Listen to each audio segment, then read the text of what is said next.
So this week is all about your assignment, right? So as I've been explaining to this particular module and other modules, what we do in seminar, the second hour, we typically look at the assignment, but this week is very much about the assignment as we have the live brief from Shirley, who will be speaking to you momentarily about her business, the Mental Wealth Factory. Now, you guys have worked with a number of different types of businesses here at level 5, right? If you got Sam and I for digital, you're working with beer, right? You are working at Harley Davidson if you're persuasive advertising. This is something completely different, right? This is something completely different. It's going to stretch you. It's going to hopefully challenge you, but it's something very topical. Shirley certainly has a little bit more information about the, kind of in the news, but I think it's all something you're going to be very familiar with, and young people's well-being, mental health. So Shirley's going to speak for, we'll see how long we go. Ask questions, record things down. If this thing works, all right, we'll make that available on the site, on the Moodle site, so you can go back and watch again if you feel you missed something. In the second hour, Sam and I will kind of do a little bit of a workshop with you to kind of help clarify things that you heard. We'll be writing down on the glass, and we'll have to chart and things like that. So that hopefully by the end of the 2 hours here, you guys have a very good steer about what the assignment is, what your mission is, and you can produce really great websites or something similar, digital something or other for Shirley's website. I say digital something or other because it doesn't have to be a website, it just has to be electronic digital. So without further ado, Shirley. Thanks. Okay, so my name is Shirley Billson. You won't remember that, but not right now, you won't. Have you got internet access? I hesitate to encourage you to. We can certainly put it up. Is it worth putting the site up just so that you've got a feel first? So the business is the Mental Wealth Factory. It's a very new business, so we've only just started this year, and it's called Mental Wealth rather than Mental Health. Well, let me start with who the audience is. So the audience is young people between 14 and 26. So you lot are right in the frame. The reason it's 14 to 26 is my background was for a long time was in marketing, and then in 2006 I trained as a clinical solutions-focused hypnotherapist. So how do you spell that? Which bit? The middle bit. Solutions-focused. Yeah. So solutions-focused. I know it did. And I work with all kinds of people, all kinds of anxiety issues, OCD, eating disorders, panic attacks, you name it, whatever it was that people came to me with. And I found that I would work with young people and they respond quicker. So they might have much more serious issues, they might seem to have more serious issues, but they would respond way quicker than anyone. And there seems to be this kind of cut-off with the age of 26. So when people reach 27, 28 and older, they start to, however bad the situation is, they find it way more difficult to actually get the change that they want. And I've since discovered through neuroscience that there's a reason about the way the brain works that underpins this. And your brains, you still have adolescent brains till you're around 26, 27, at which point everything starts sort of fixing down, which doesn't mean you can't change, because we have a thing called neuroplasticity, but it makes it a lot harder. So that's the background. We all know how big mental health is in the press, and everybody's bleating on about it, and the politicians are on their bandwagon around it, and everyone's got a solution, and they're going to throw loads of money at it. But fundamentally, my view is that more counsellors and more therapists and more psychiatrists aren't the solution, because that's a bit like people are falling off the platform onto the train tracks, and so they invest in more people to pick them up off the tracks instead of trying to figure out why the hell they're falling off the platform. And intervention really, really works. So half of all adult mental illness starts before the age of 14, and 75% of all adult mental illness starts before the age of 20. But if you intervene early enough, then you can prevent the serious issues that might ensue later. Please stop me at any point, and even if you say, I don't get this, I don't mind, it's fine, and don't feel, cowed in any way about, I don't want to look stupid, because if I'm talking gibberish to you, then I need to know. So the ambition with the Mental Wealth Factory is not just to get into a handful of schools or a couple of universities. I kind of want to change the landscape of the way we work with young people and how you all feel about yourselves. So rather than just looking at anxiety, disorders, self-harm, whatever label it has for the time being, what I've learned underpins all of that is understanding ourselves. It's about knowing who you are, what matters to you, what you want for your life, not what somebody else tells you you need to want for your life. And in all the young people I've worked with, when I've worked one-to-one, that's actually quite a rare thing. A lot of young people, and some of you may feel this, and some may go, well, it's not true for me, but a lot, I find, are living pretty much someone else's life. They're living according to what their parents want, their friends want, their lecturers want, their teachers want, and then subsequently what your employers want. And it's actually very hard, and I think, even if you look at us guys who are way older than you, we will tell you that you can still get to our age and go, God, I still have no idea what I want for me or who I am. And I think that's a pretty scary prospect, and I think it needs to change, because I was listening to a radio programme the other day about a new book that's been published called 21 Lessons for the 21st Century, and they're talking about artificial intelligence and how it will impact on us as people. And they're saying basically robots are probably going to take over the world, and we will be subject to whatever they want. But the way to protect ourselves is to get an improved sense of awareness of who we are.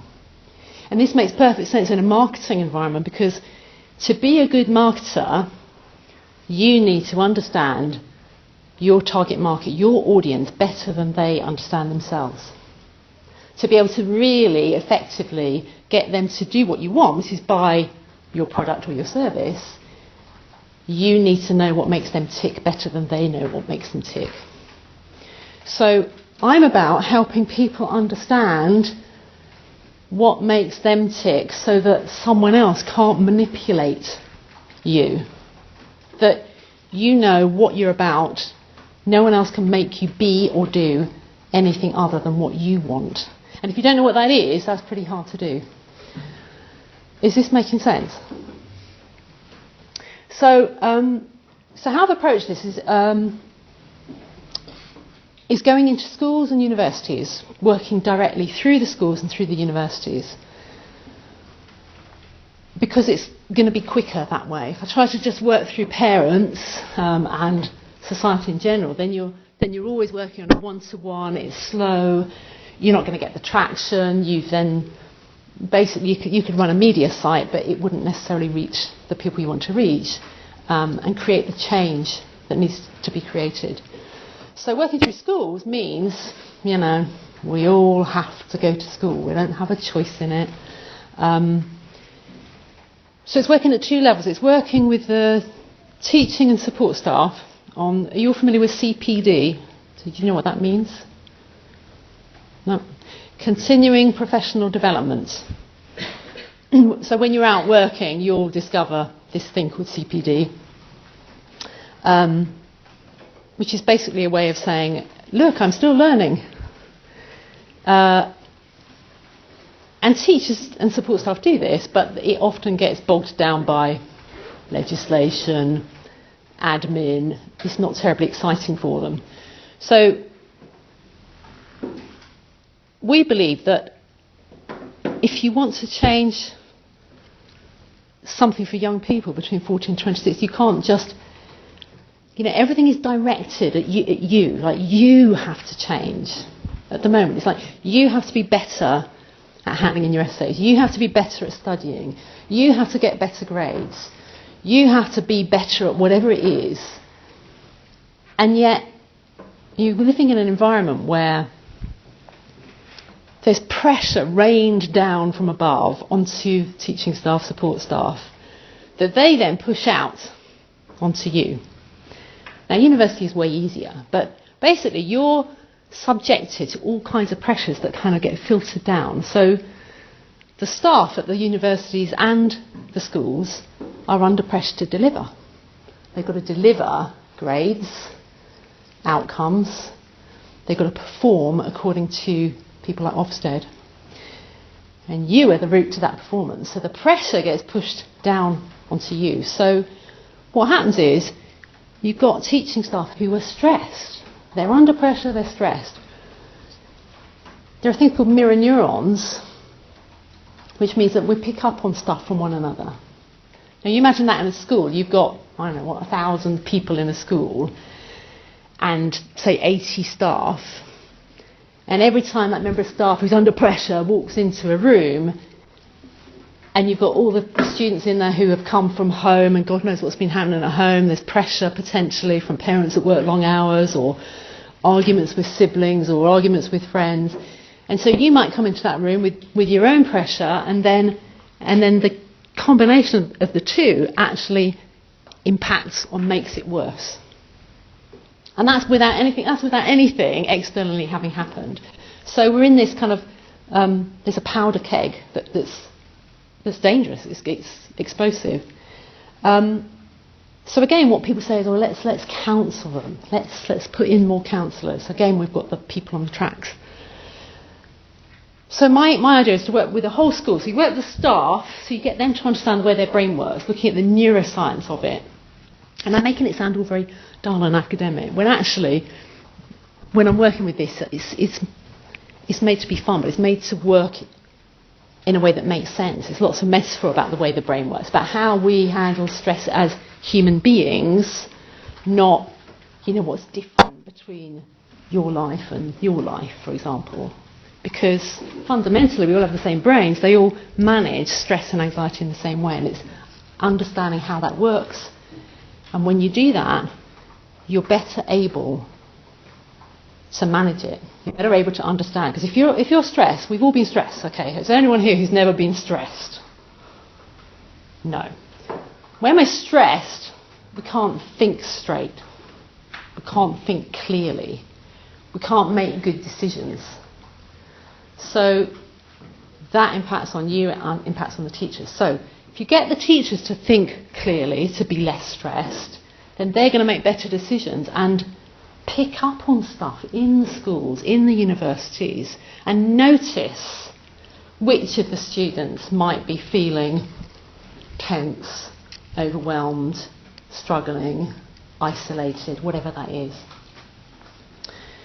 So you work on the staff, but then you also work with the students. And again, it's about empowerment, because the reason I start at age 14, I've talked about why I stop at 26.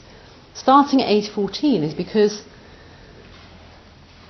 if you can think back, how easily can you think back to what it was like to be 14? Can you all think back? Yeah? Was it fun? Yeah? Okay, so for some of you it was fun. For some of you it's not so much fun. 14 is a really difficult age. You're all, if you just take out the puberty thing, so you're all developing at different stages. Like some are really well developed and some aren't, and some feel like adults and some feel like children. But here's the dialogue that often goes on when you're about 14. You're told what to do, how to do it, where to do it, who to do it with, who not to do it with, where not to go. So there's all these rules and regulations that are there to keep you safe, which is fine. But then when you cross maybe you cross a boundary you didn't even know was a boundary. You do something that's outside the lines, outside the rules, if you like. You get told to do things like grow up and act your age. I did anyway. So you think inside the mind of a 14-year-old, if you get told to grow up and act your age in 1 minute, and then 10 minutes later you're told how to sit at the table and how to arrange your pens or what app you should be closing or looking at, it's really confusing. It's like, hang on a minute, but do you want me to be a child? Do you want me to be an adult? And then you add on all the confusion around friendship groups and which group do I fit in with. Oh God, I've got to choose exams. That's going to determine my future career. How the hell does that work? So I'm digressing slightly and going into the detail. So schools are really important. And then the idea is with the mental wealth factor, we work with years 9, 10, 11, 12, 13, and then first years in university, which isn't up to 26. That's up to about 22. But what we really want to do is create an environment that people become familiar with who the mental wealth factory are. So it starts off in school. So by the time you get to university, you know what we're about, what we do. And the more you understand the way your brain works, the better you get at being in control of the stress and anxiety that you experience. So what we're doing so far in terms of marketing and promotion, the business, what's the other team? The business team, the other business team, do you know what they're called that works with Paul Matthews? The entrepreneurship Group. Okay, so I was going to say second years. You don't call them second years anymore, do you? No, that's fine. Okay, thanks. So what they're going to start doing is a project that's looking at Ofsted. You're familiar with Ofsted, yeah? Looking at the measures that Ofsted use to decide whether a school is worthwhile or not, and figure out which of those measures relate to, or most closely relate to, the mental well-being of the students, and then figuring out which schools are performing badly. So they're creating, if you like, some information for me about which are the pressures, because schools might like to care about your mental health and well-being, but fundamentally they'll do what's going to get them the funding and the teachers, and the two might not marry up. So for me to persuade them that this is a great idea that they need to invest in and spend some of their budget, which is dwindling by the moment, they have to see a link with, oh my God, we'd get a better Ofsted grade for that, because that will be more persuasive for them in going, yes, this is something we'll invest in. So what I was thinking would be really, really useful for you guys to help with is making all of this stuff. So, I'm clearly nowhere near your age group. What the hell would I know? You could speak a language and guarantee that I wouldn't understand a word you said, because you're talking with your mates, and it's just a code to someone of my age. And I might know about the way the brain works and mental health and all that stuff, but I don't know what it's like to be 24 hours accessible through an app or a computer and have grown up with that. That's just totally alien to me, because I didn't grow up with it. It's something I live with now, but you've all grown up with it. But I'm talking about issues that impact you. So what I'm interested in is kind of looking at this in terms of a bit like, almost like a pressure group. So although you would not be the people paying for this service, that would be paid for by the schools and the universities, you're the people using it. You're the people that know what value that might have and how not feeling on top of things can impact your exam performance, your sense of confidence going into an exam hall, your sense of confidence about yourself, the jobs you apply for, the people you hang out with.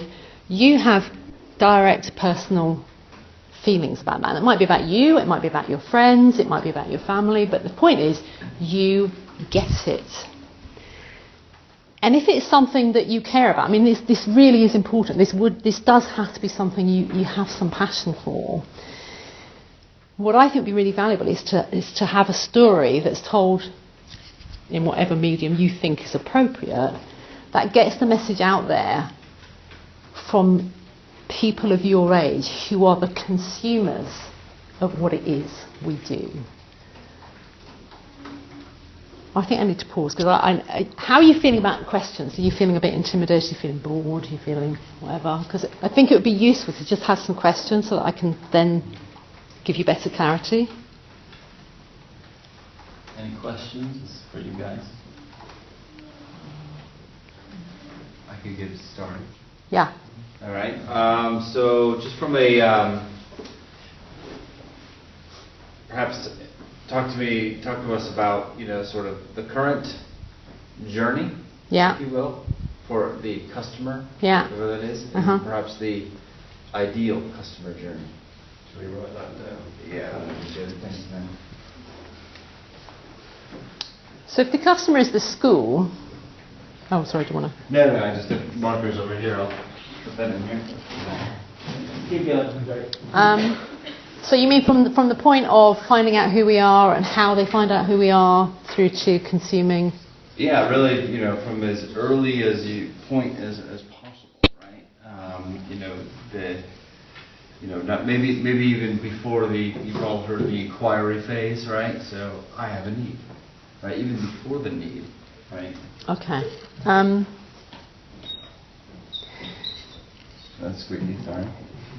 So there's always a difference between needs and wants, right? So what they think they need is, oh God, we need an expert who can come and deal with all the people who are nervous about going to exams, or who are bunking off school because they're scared of bullies, or who are behaving badly and we haven't got time to deal with them. So that they'll think we need a person to come in and deal with that. And they'll probably isolate all of those things. So they might think, oh, we've got some anxious students, and they might be able to identify a percentage of those. They'll think, we need a counsellor. So they'll go looking for, let's find and employ a counsellor, and that will solve our problem.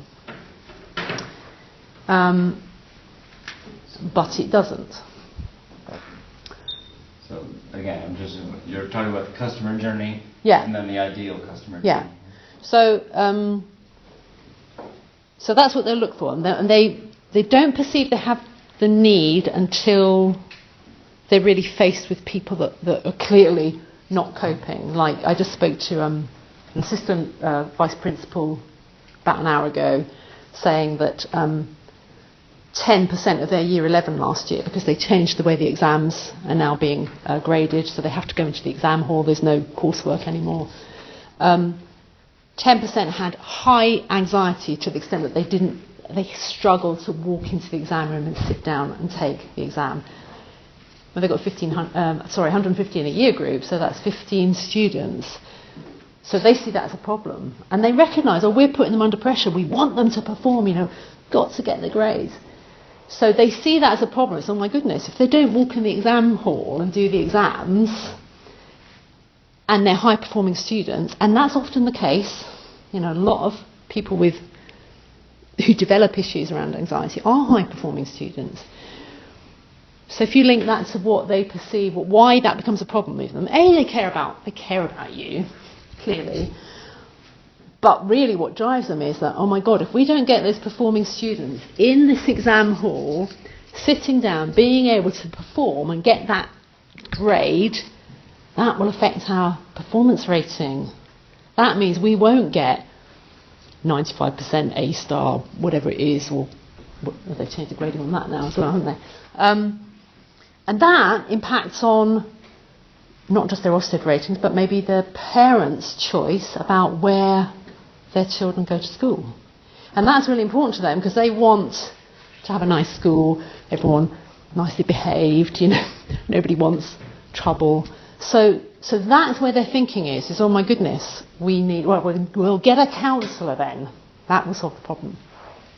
So they might look for that. But in all honesty, they probably are just kind of, they'll have conversations amongst themselves. Because at the moment, there aren't really businesses like this that exist. There are counsellors, independent people, you can go and employ someone. But there aren't businesses that come in wholesale and say, okay, bring us in, we'll work with you, the whole school environment, staff and students, and we'll help you solve this problem. So they look for counsellors. When it comes to CPD, continuing professional development, they're probably going through a checklist of what the government says they have to do, and they'll be ticking off boxes. Mental well-being of staff will be one of those nice to haves. You know, like if you buy a car and they say, well, it comes in basic colours, red and black.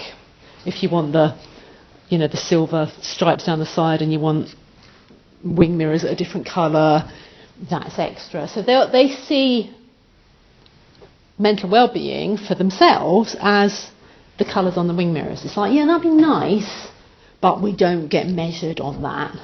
So they'll see it as, yeah, it's a nice to have, but not a must-have. So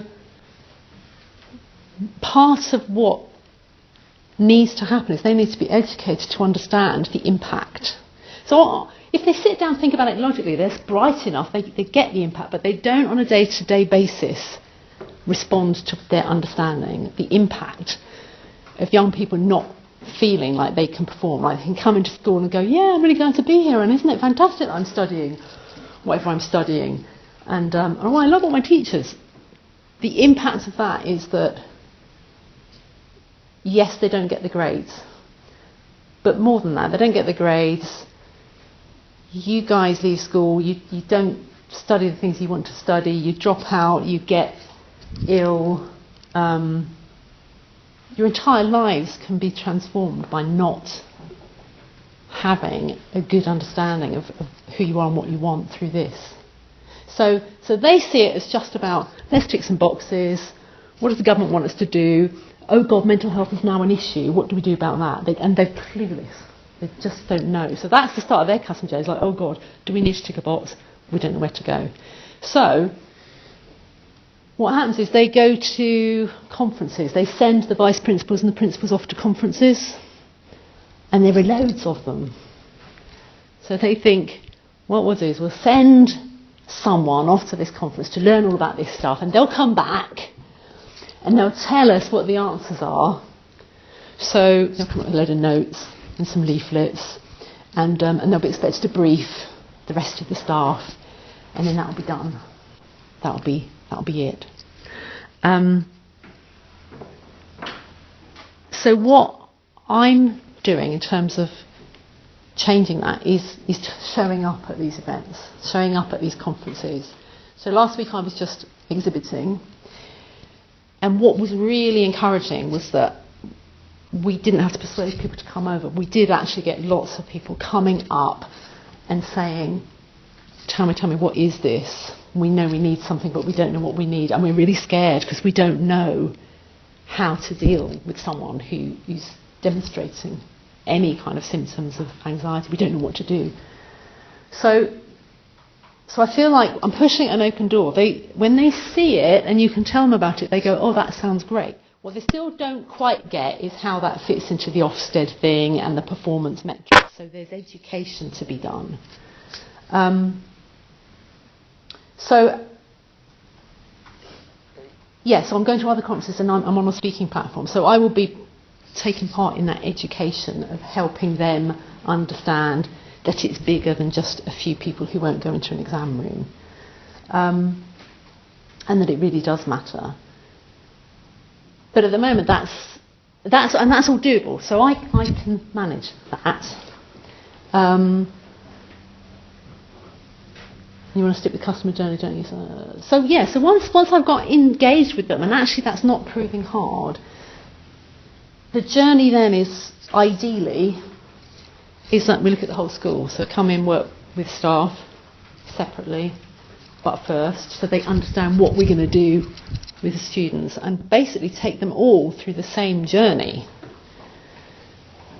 So it's not, here's what we do with students, here's something different we do with staff. And I'm not training them to be mental health professionals to then go and deliver. I'm training them to understand what goes on in the human mind for themselves so that they're better equipped to understand what's going on in everybody else's mind. And when you have that information, which is not actually complicated at all, then it's way easier to spot when someone's not feeling it, to see shifts in how someone might be behaving, to interpret things differently so that that person that's being a real troublemaker or doesn't show up or doesn't contribute isn't necessarily a troublemaker, but could actually be someone who's under a huge amount of stress, and exclusion is the last thing they need. So I'm not answering your journey thing, am I? Am I answering your journey thing? Well, I think what you've described is, sort of what's happening and where you would like to see the process change. Yeah. Right. So Yeah. does everyone understand what the current process is? You said it, vice principals, they go out, they tick their box, they brief everyone. Yeah. They get some momentum maybe. Yeah. And then what happens after that, Okay. right? It's the... Yeah. At the moment, not much. It's what happens in a lot of large organizations that are overstressed. Yeah. Too many things to do in a day. Yeah. Things fall by the wayside. Absolutely. Is that accurate? That's accurate. That's accurate. So what we want to do is develop longer term relationships. So we don't just come in once and do, okay, we trained the staff, we did year 11, we'll come back next year and do the next year 11. We want a longer term relationship so that they realise that carving out some time for us now to work with them will actually save them time in the long run, because they'll have to spend less time supporting individual students who are struggling, because you'll create an environment where people can support themselves better and support one another better, because everybody's coming from a place of understanding. It's like, if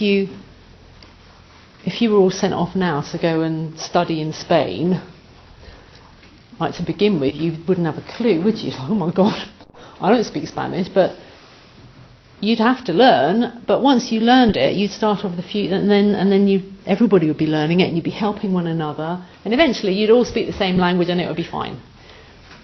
Really, that's what we're about. We're not about. I was going to say, have you done Belbin profiles here, or is that just the entrepreneur? Okay. So we're not about creating stereotypes or saying, let's take an issue, for example. So self-harm was the latest big thing that was in the news most recently. To me, whether it's self-harm, use of drugs, alcohol, eating disorders, the way the media, and obviously all the schools pick up on it because they haven't got lots of time, so they'll read the Daily Mail and the Daily Telegraph, same as anybody else, and they go, oh, or Radio 4, and they go, oh my God, there's a problem with self-harm, what do we do about that now? And they all go trotting off to the latest self-harm seminar, what's causing this? But the way we look at in mental well-being is, it's all caused fundamentally by the same thing, is if you overload enough, if I were here I'd be looking at bodies. If you overload with the things that cause you stress and anxiety, eventually something will give. It doesn't matter who you are. It's not about, it could happen to you, could happen to me, has happened to me. How that manifests is partly about you and your background, but it's also about society. So self-harm becomes the eating disorder of today, but it could have been anorexia a couple of years ago. It'll be something else. It could be addiction to ecstasy, and then there'll be another drug. We've seen, we're old enough to have seen the patterns. So we're not about, the more you try to define and label things, the more complicated it gets to deal with, because we overcomplicate things. We go, oh, right, we need to learn about them. This is what they're faced with. This is what they think. They have to become experts in all these different things. And then that adds pressure to everybody. So the pathway now is they come to us, we work them on a long-term basis. we educate them in the way the brain works so that it becomes a kind of, they learn eventually by osmosis. They figure it out. They learn solutions-focused strategies as well as the way the brain works. Is that helpful? I know I'm shocking for big picture things, and I'm thinking you can see inside my head, but you're all thinking, oh God. At this point. Yes, sir. What do you do with the children in the schools that's, say, different from what a counsellor would do? Right. What makes it different from what they've already got in place? Okay, so a counsellor would work only pretty much one-to-one, and a counsellor will usually you'll be referred to a counsellor. You can self-refer, in certain schools, but by the time you are either referred or you refer yourself, you've reached a point where you realise you're not coping. So you've already reached a point. You might not be in total collapse, but you really, none of us get a bit stressed or angry or irritable and go, I must see a counsellor. We think, I'll be fine. And our friends will go, no, you'll be fine. We wait until we're not fine. So the counsellor can only intervene at that point. The other thing with a counsellor is in terms of the way they work, and there are lots of different types of counsellors, but basically what they'll do is they'll look retrospectively and they'll ask you to, you talk to them about where the problem might be coming from, what issues you might have had in the past. And some of that can be hugely helpful for some people.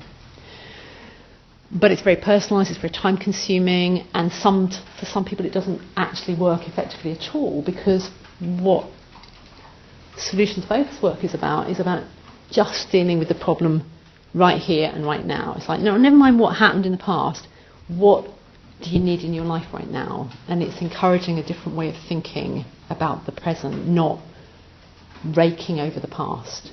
So counsellors have issues with time. You can only do one-to-one. You can't count. Well, they do group counselling. But the way we work is it's kind of enabling. It's not saying, so I wouldn't need any of you. Like if I came into the room and this is what we were going to do, none of you would need to tell me whether you had a problem or you didn't have a problem. None of you would need to tell me whether you previously had a problem, whether you worried about stuff, whether you'd self-harmed, whether you'd taken drugs, you wouldn't have to tell me any of that, but I could still share stuff with you and enable a level of understanding that helps you figure it out for yourself and know what to do about it, and ask questions that don't reveal anything to other people about what you might be struggling with. Is that making sense? So it's a kind of, I feel, a safer environment. It's like, oh God, I'm sitting here, because I'm going to be talking to a group of Year 11s, 150 of them in the room at the same time. Oh, they're going to be really keen on putting their hands up and saying, oh, I have a problem. They're not. Then that's not going to happen, is it? If all I talk about is, I have things like buckets and cups and beads and balls and linking that to how we manage stress and anxiety, and I'll use metaphors and examples, not referring to anyone specifically, but examples and practice situations I've worked with in the past, then you know what it's like when you go and watch a film. You don't have to say, oh God, that happened to me. You watch the film and you have your own feelings and response to it. You don't have to have someone ask you about it. Does that help? Yeah? Thank you. Question back to the group. You guys are all closer to school age. Did you have anything like that when you were in school? Do you recall anything like what Shirley's describing, or what you think Shirley's describing as a young person in school? No. Were you going to ask a question? Or yeah. You measured your success. So, yeah. That is a great question. That's a really good question. And I've been thinking a lot about this, and I've been thinking about, I think it's a real strength. I don't have a background in being a teacher. And I thought, I better learn about what metrics they would find useful so that they can tick those boxes and measure those outcomes. And I thought, no, hang on a minute. What I'm going to do is use the kind of things that I would use if I were working one-to-one. And for me, the outcomes are determined in very simple ways, which again don't require anyone revealing anything, but are entirely personal. So I do very simple things like asking people at the beginning of working with them, on a scale of 0 to 100, where 100 is, God, my life is brilliant, it's the most amazing thing, I'd invite anyone into it, it's just perfect, and I hang out with all the people I like to hang out with, I do what I want, got the things I want, got the money I want, every day is zingy and bright, and that's 100. And 0 is, I'm not even sure I'm going to get up this morning and continue. And people will have a sense of that. They'll have a sense of that straight away. So I would start with that number, and then at the end of the process, we'd ask, I'd continually ask them through it, depending on how long we get to work with people, but continue asking the same questions. So it is rare for people not to have a progression in that. Now, that may not be something Ofsted regard as scientific, but the whole purpose of this is to give teachers something to say, here, hang this on the Ofsted hook, but when it comes to actually measuring the outcomes, it's your outcomes that matter. It's, do you feel you got something from it, not did someone else's measure of what they thought you should have get ticked. Does that answer the question? So we've asked you a lot about your work in your service and what you do. Yeah. So from a PR management point of view for this campaign, Yeah. what would you consider to be success from our point of view? I think what I would consider to be a success is, because I distract myself, don't I? So as I said earlier, I'm clearly not in your age group. I work and I start to partner and network with people who are kind of my age. We worked in this business for a while. And we know we've got some great stuff. But what we don't have is ambassadors, if you like, and like mini pressure groups. Because for me, as I said at the beginning, this is not just about a business. This is about a change. I really feel like this is about a society change. And if you all do what we did, frankly, we're screwed. Because, I'm sorry, but, we created the rules in the society that are actually pretty messed up right now. So you need to have the confidence and the freedom to be able to do things differently. So you're the consumers of this. You might not be paying the bill, but you are the consumers. So therefore, if you were to share not your personal stories, but stories that actually have meaning to your age group, and the message that you might want to deliver, if you travel back in time to when you were 14, when it wasn't great, for those of you when it wasn't great, or friends that you had who knew that it wasn't great at 14 or 15 or 16 or 17, if you became their voice and you were able to say something to these schools and to the universities and to the people that make the rules about what's important, what isn't important for someone who's 16 or 17 or 18, if you had that power of influence, I think what would be really valuable is if that could be applied and linked to this, so that it's not about a business, it's about a change in the way we relate to young people and the power that you have to be self-determining, which sounds awfully grand and probably a bit pretentious, but does that answer it in a way that's intelligible? Well, you guys have got to answer the brief, so. Yeah. Does it sound like, are you kind of thinking, I have no idea? I'm going to walk out and you go, I have no idea. What? So obviously from our point of view, in writing this assignment and answering the brief, what we need to understand is really what the client wants and how we can provide that, and how we might actually offer the client something more than what they think is necessarily the solution. So it would be helpful at this stage, while we have the client in front of us, to be asking those kind of questions and making sure that we understand what it is that we're supposed to do in response to your need. Can I help with that a bit? Because my first job when I left university was in advertising. So I used to have to go and see clients and get the brief for what was required and take it back to the agency. And I'm probably one of those clients. You sit with a client and they're droning on about what their business is and how great it is, and I'm sitting there thinking, none of this is of any interest to the audience.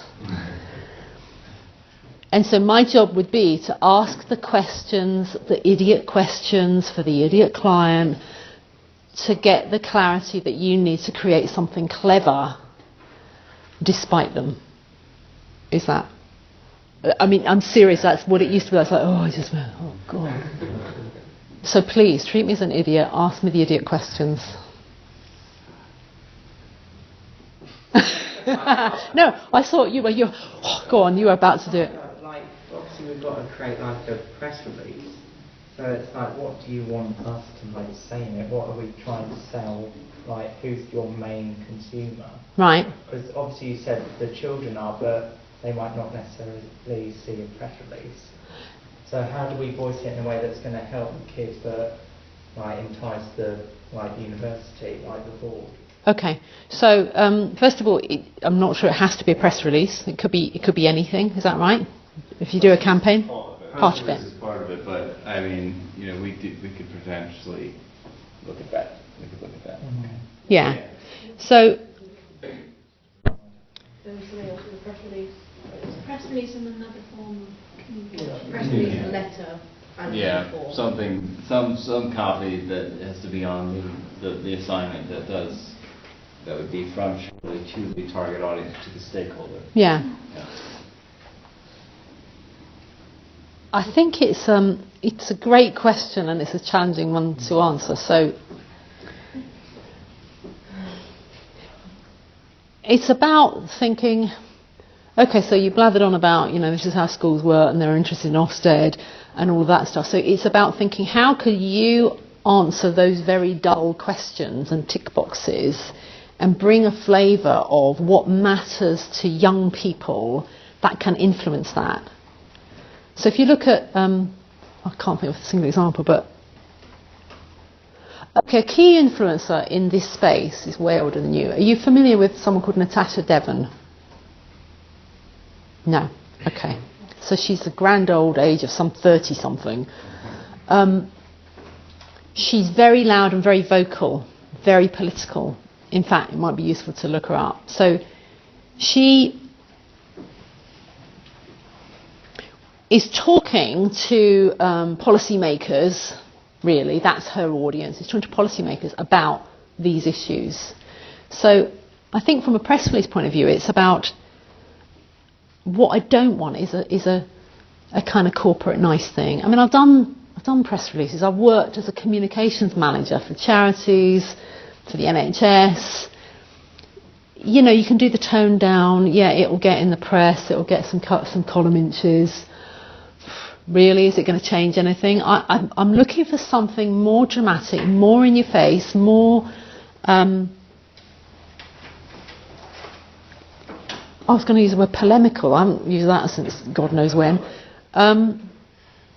Something that makes people react, that sits up and goes, I need to pay attention to this. Remember, guys, this is a 3,000-word assignment, and within these different things. So a press release, 400 words. So just keep that in mind. There's going to be lots of other opportunities to deliver on what you're asking for. And that's great that you want something polemic. Yeah. I don't know where that came from. Because that means that the client is asking us to challenge people to put something out there that's a bit edgy. And that you don't get that very often. People say they want that, but they don't really want that most of the time. Actually, what they want is you to do something that they've seen that's a little bit exciting, but not too exciting. But I think what you want is actually, because you said you want to change the status quo. What we're talking about is a societal change, and that's quite big stuff. That's the social political arena that we're entering into here, and so that's quite an exciting, challenging place to be. So for you guys, the challenge is actually, how are you actually going to be polemic? How are you going to push those boundaries? Because it's really easy to kind of just copy stuff, and you're going to have to come up with something, something slightly different, because you've got lots of competitors, not in necessarily the private sector, but in service delivery. So like you said, you've got counsellors, you've got institutions within schools that deliver those kinds of services, and what you're trying to do is go, actually, that's not good enough.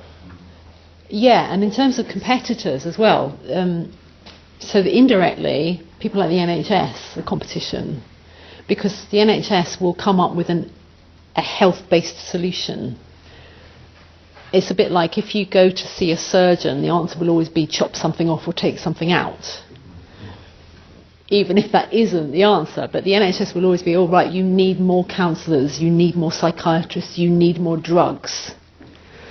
So what we're trying to deliver, and it's really difficult, so when you're filling in things like profiles on LinkedIn or wherever, and they ask you to, and Facebook, what sector are you in? And you have to pick, are you in health?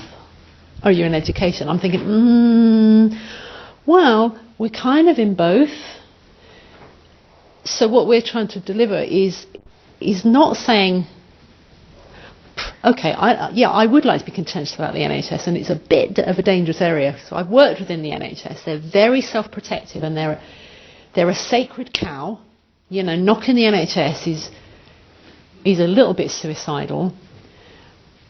But their answer to not having enough money and dealing with a problem that's growing is to go, we need some more money.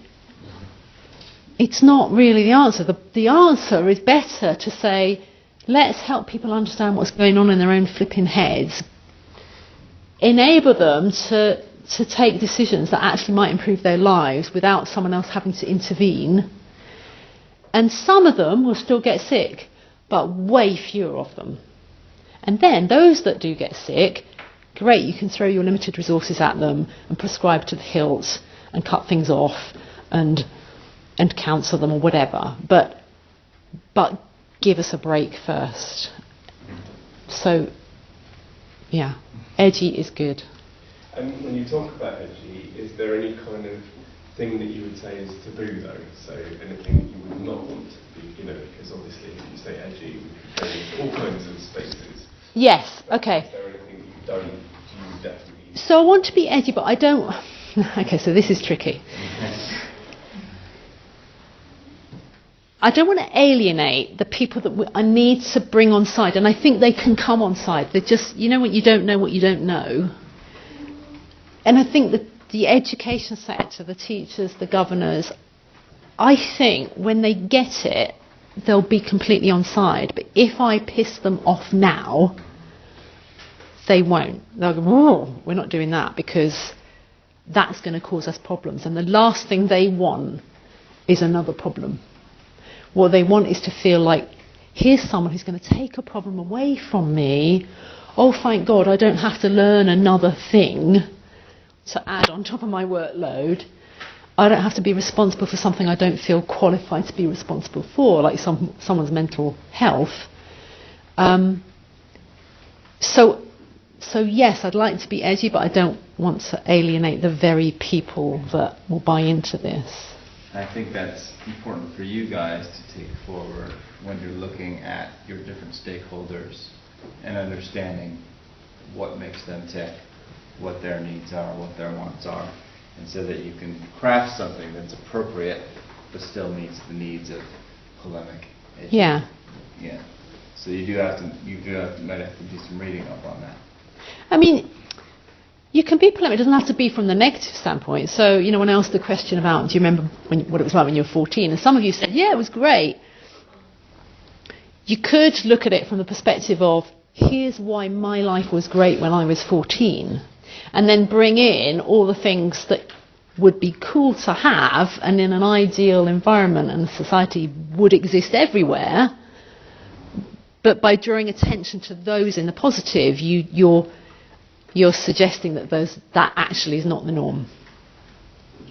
It's a more challenging way of doing it because it's easy to knock, and you've got to be quite clever with the way you craft the message. But that would work because that's praising, you know, an institution or an individual, potentially. So you kind of want it from our point of view rather Yes. than a book point of view. Yes. Yeah. Because I'm thinking you're going to come up with stuff that there's no way I would ever have come up with. Because it's our target audience. Yeah. Next question. So you're kind of thinking about mental health in a way, you know, you vaccinate against physical diseases. And Yes. things. So you're saying instead of treating this disease before it's manifested, you're saying kind of let's take it back, let's give them those flu shots. Yes. And kind of protect them against what's to come. Yes. And when you talk about the stakeholders, so that is the government and stuff. So those are the people that you're trying to encourage to invest in these mental vaccinations, not the kids. Because Correct. the kids are kind of Yeah. what get affected. Yeah. So despite kind of having a children's message, it does need to, like Jacob said, it needs to speak to the important people and the adults. Yeah. Yeah. And I think it's a good point because you mentioned the politicians. You know, politicians will go any way they think will get them the vote, won't they? So that could be a way you could take the political standpoint of, you know, here's why this matters, Mr. Politician, because we're a voting age. You could. I'm not saying you're doing a direct political appeal, but you could use that as your starting point. That could be your audience of why this matters to the new voters here. Why this is important to us. Why it has to change. Why we would like it to be different. In fact, I think that's a great idea. I think that's a really good idea. Isn't it in America and a couple of states the mental health classes have become mandatory? Something like that. I don't know if you know. I don't know. I honestly don't know. I think it has been. So that could be cool. Yeah. America, you know, if they can do it, why can't we? Kind of thing. Yeah. And you've highlighted an interesting kind of challenge for you guys to kind of think of the students are the end user, but they're not the decision maker for purchasing the service. So there's two slightly different, you know, that you, as a business, you want the students to be interested, but they can't make the purchase decision. Yes. That has to come from the board of governors, the school. Yeah. Yeah.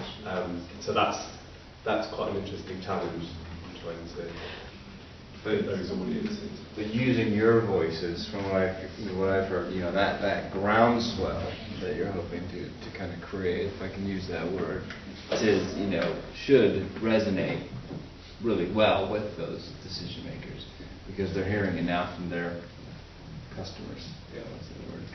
But their clients. Yeah. Yeah. And it could be done, I mean, I know you wrote a press release, but it could be done in a creative way through, you know, fictitious characters that are obviously fictitious, you know, and something, you know, when I say press release, and we'll talk about press releases next week, you know, a lot of them end up in the bin, as you know, but something media facing, right? In other words, so it's obviously we're talking about stakeholders, but part of this is to do media relations. So there will be a component of that. We'll talk about that. So don't get hung up on press release. Well, in the press release is only 400-ish words anyway, of the whole thing, so it's a tiny percentage. based on what little you have learned from what I shared with you, because I haven't obviously shared with you from the basis of here I'm going to come in and deliver what I deliver, is it something that you honestly feel would have been nice to have had when you were at school? Yes. You know, it should just be like automatic. It should just be a lesson like geography or maths. It just should be as part of the curriculum. Brilliant. Something what answers the problem, where it's always more the solution. Precisely. Yeah, that's it. It's completely turning that on its head. It's going to be solved as a solution to problems, Yeah. helping businesses, service helps an individual. Yeah. And that's really gratifying to me, not just to ratify what I do, but because I asked the question because I wanted to see how easy this would be for you to fulfill as a project. Because if you didn't think that, then it would be really... It's not that you can't, because we've all worked for agencies and said things that we didn't believe in. But it's way easier if I'm asking you to use your perspective, your voice, your take on this. And be bold about what you think. That to me is really powerful, because that was then create a platform. What I really want is a platform for me to sort of launch off and become a spokesperson, so that when they are covering the latest fad issue that they choose to cover in the media, that I'm the person they want to talk to on the radio or ask for comments, rather than the usual stuff. A government minister. Yeah. So, Jeremy Vine show. That's our next. No, I'm just kidding. That would be a nightmare, wouldn't it? Yeah. So. What other? I'm sorry. No, I was going to say, would it be helpful to share? I mean, are you aware of some of the issues that I personally think that start off with not being able to well manage your own mental well-being? Some of the things that schools do that I think are really influential. Have you heard the term off-rolling? So we said about Ofsted measures and how all the schools are challenged and tasked with achieving a certain number of grades and at certain levels. So you're probably all familiar with that because you've been under the pressure to achieve it to get here, right? What some schools do is, if they've got students that perhaps have poor behaviour, for example, and they don't show up for classes, or when they do, they're just flicking things at people, they're not really showing up, those pupils can become excluded, curiously, around just before exam time. So what happens is they don't sit the exams, therefore they don't negatively impact on the performance of the school. To me, and this is an issue that Ofsted and I go, we want to look at this, we're not having this. But to me that links to mental wellness, because I think, trust me, I've got children, so I have had stand-up ranting, headless, mad woman fits at my son before. I'm not immune to that. I just completely lost it and my head spun about 100 times. So I get what it's like, but I've also worked one-to-one with people, and I think bad behaviour comes from you haven't engaged that person, you don't know what's going on in their life outside of school, you don't know what thoughts are going on in their heads, you're just seeing them as a problem rather than figuring out what might be going on for them. And so I only share that because maybe that's something that could be linked into, if you understand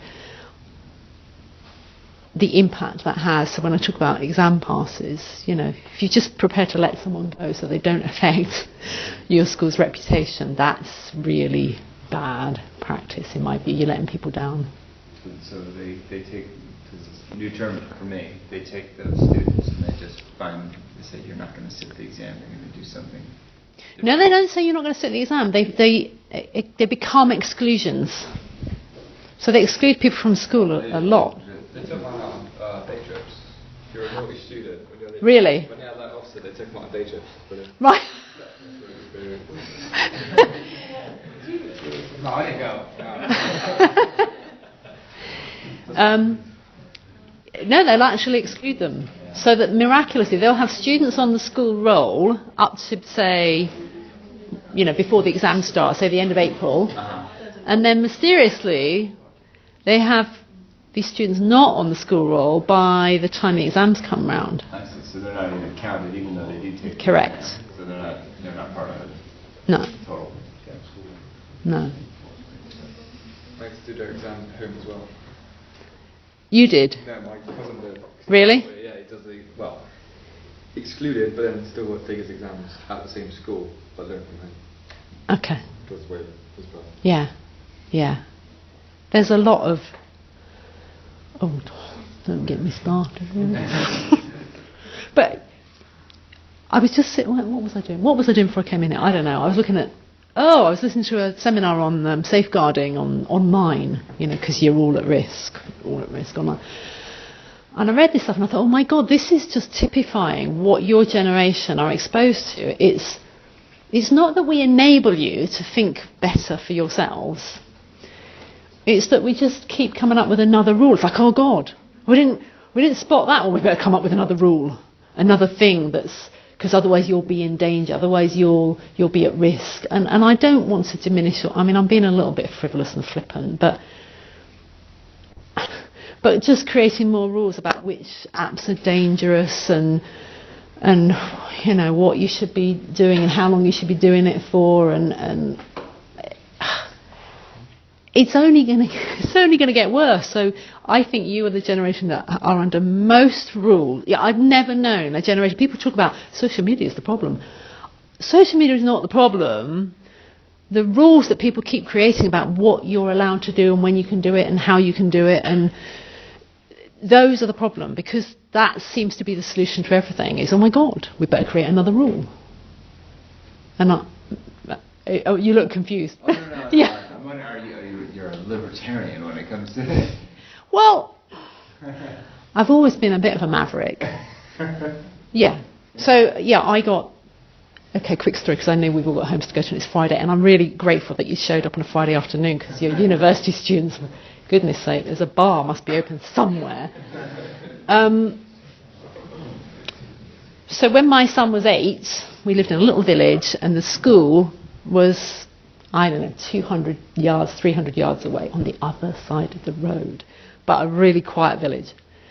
So I work on the premise that everyone's an individual, and if I thought he was going to do something really stupid, then he wasn't allowed. But if I thought, I think he could cope with this, then he was allowed.